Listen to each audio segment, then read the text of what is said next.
Hi, my name is Sophie, and this is part two of talking about Sudan. If you want to check out part one about the RSF, what is happening in Sudan, and discussing what is the RSF, who is the RSF, and what is happening in Sudan, go check it out. This is going to be part two, where I talk about the United Arab Emirates.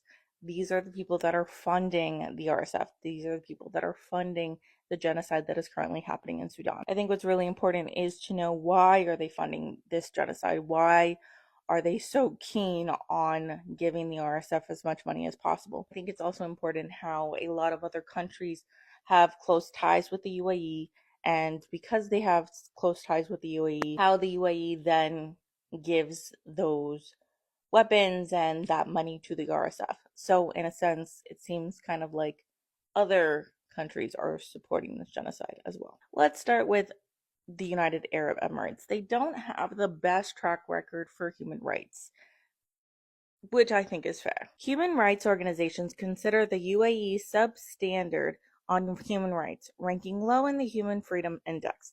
This is due to reports of government critics being imprisoned and tortured, families harassed by the state security apparatus, and cases of forced disappearances.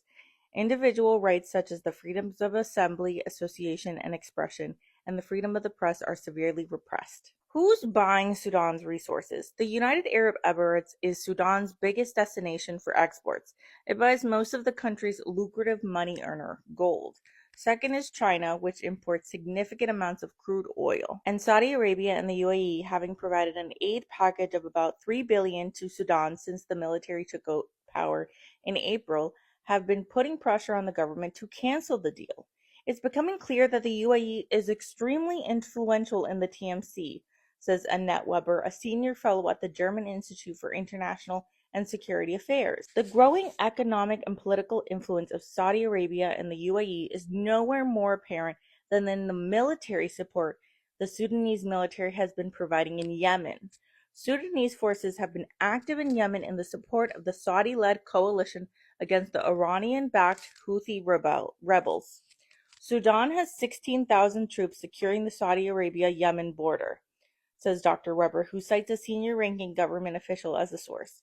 These forces have been under the command of General Mohammed Hamedi Hamdan, now a powerful figure within Sudan's military leadership, the RSF.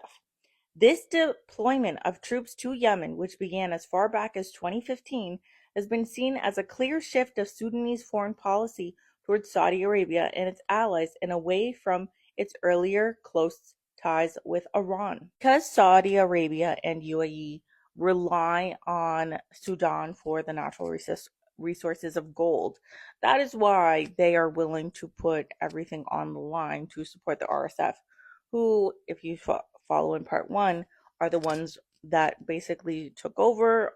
They are the ones that have basically implemented this coup.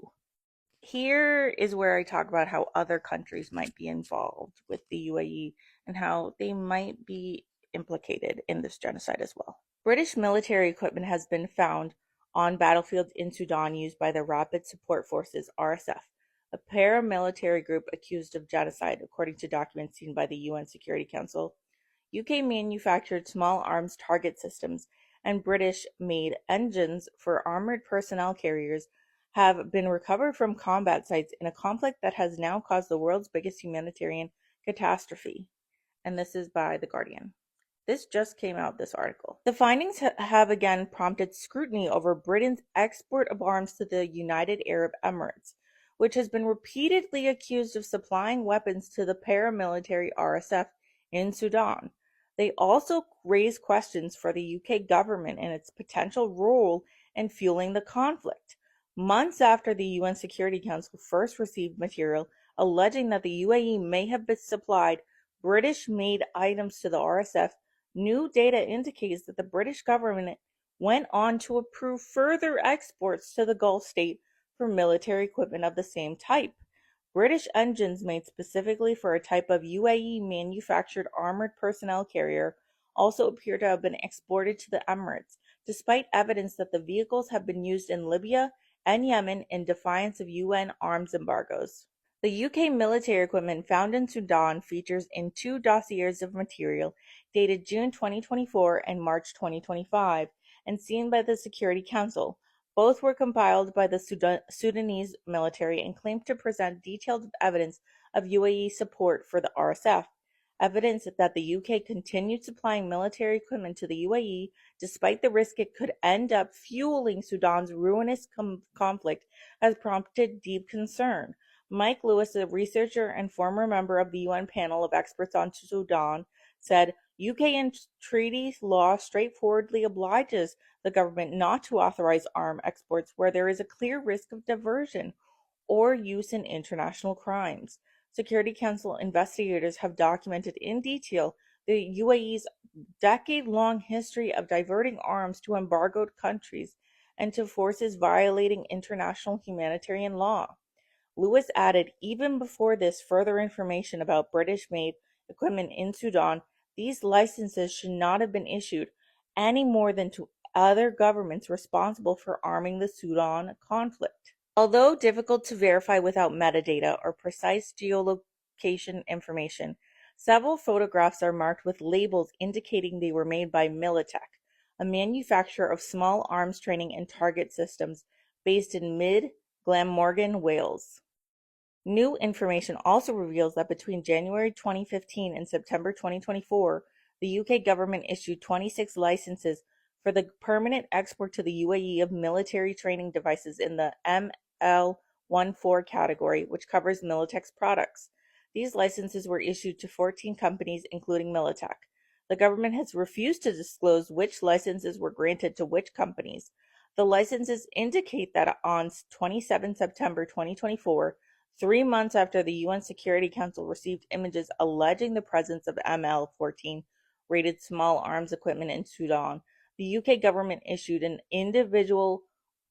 open individual export license for the same category of products to the UAE. Such open licenses allow Britain to export unlimited quantities of the equipment over the agreement's lifespan, but without the need to monitor where it ultimately ends up. This is from amnesty.org. Sudan. Advanced Chinese weaponry provided by UAE identified in breach of arms embargo. New investigation. Nornuk Group. Guided bombs and howitzer used in attacks. Weapons almost certainly provided by UAE to RSF in Sudan. Civilians are being killed and injured because of global inaction. Sophisticated Chinese weaponry re-exported by the United Arab Emirates UAE has been captured in Khartoum as well as used in Darfur in blatant breach of the existing UN arms embargo, Amnesty International said following a new investigation. Last year, Amnesty International's briefing New Weapons Fueling the Sudan's Conflict documented how recently manufactured weapons from countries including China, Russia, Turkey, and the UAE has been transferred into and around Sudan, often in flagrant breach of the existing Darfur arms embargo. Amnesty International also revealed how French manufactured weapons systems were being used on the battlefields in Sudan. I am going to do a part 3 about Israel separately because I think it's really important to talk about how Israel, who is currently conducting a genocide against the Palestinian people, are also involved in this humanitarian catastrophe. What I think is really important and what I'm noticing between the genocide in Palestine and the genocide in Sudan is other countries are enabling this behavior. Other countries are enabling this to happen. And then they go pride themselves saying, "Oh, we're going to work so hard to make it stop."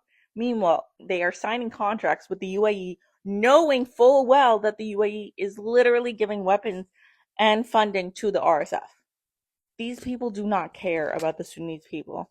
And the more I research it, the more I understand it. All they care about is money and power. And that is what people need to understand about in regards to these humanitarian crises. I want everyone to know that I'm not an expert in Sudan. So if I miss anything or I got anything wrong, please put it in the comments. I think education is important.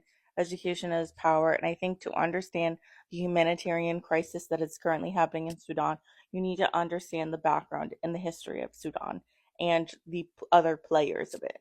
But if I missed anything or didn't get anything down better than I should have, please leave it below. I think it's really important, and this is how we educate people throughout the world. And don't forget, free Sudan.